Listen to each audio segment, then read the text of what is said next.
Welcome to the show where we talk about the things to do, places to go, the food to eat, and the amazing people that make this region the gem of Southwest Ohio.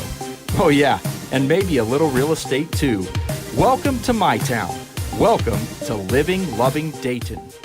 Well, welcome back to Living Loving Dayton. I'm Mark Peebles. I'm with the Peebles Group at EXP Realty, and I am your host for Living Loving Dayton. Today in our Market Minutes segment, we're talking about a real estate crash. Are we heading towards another crash? It's a common question that I get. In fact, with all of the news that we heard last fall and up into the beginning of 2019 about real estate and softening home values, softening markets, a lot of people became concerned about a crash. Well, today I'm going to give you 3 reasons why we are not heading towards another housing crash. There are 3 key metrics that we can use to explain why we're not heading towards a crash. Number 1 is home prices. 2 is mortgage standards, and number 3 is foreclosure rates.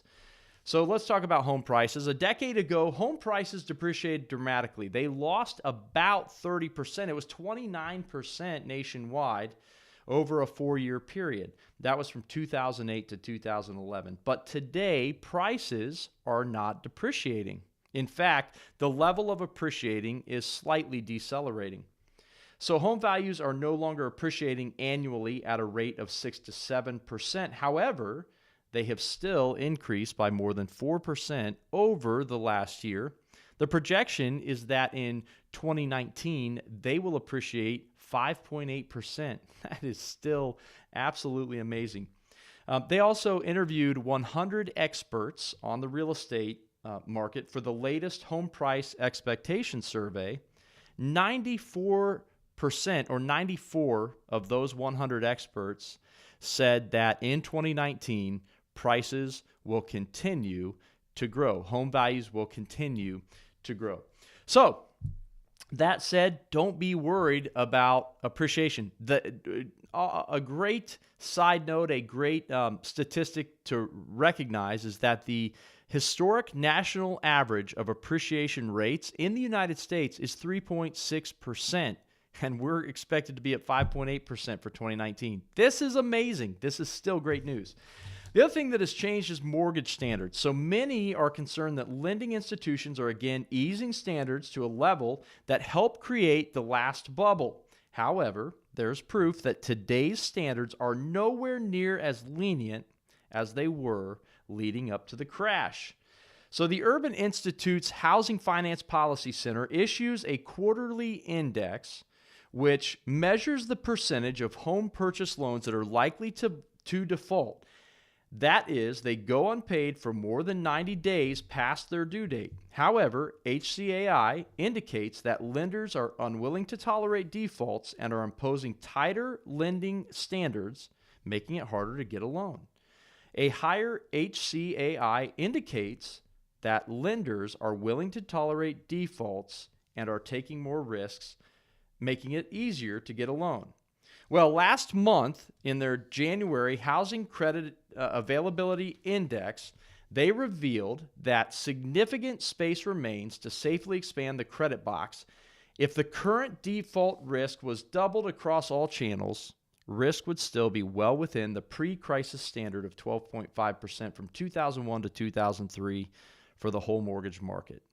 So, in other words, the mortgage standards are still tight enough that we are not giving money to individuals, families who are not deserving of that money. They are still stringent enough to prevent another crash.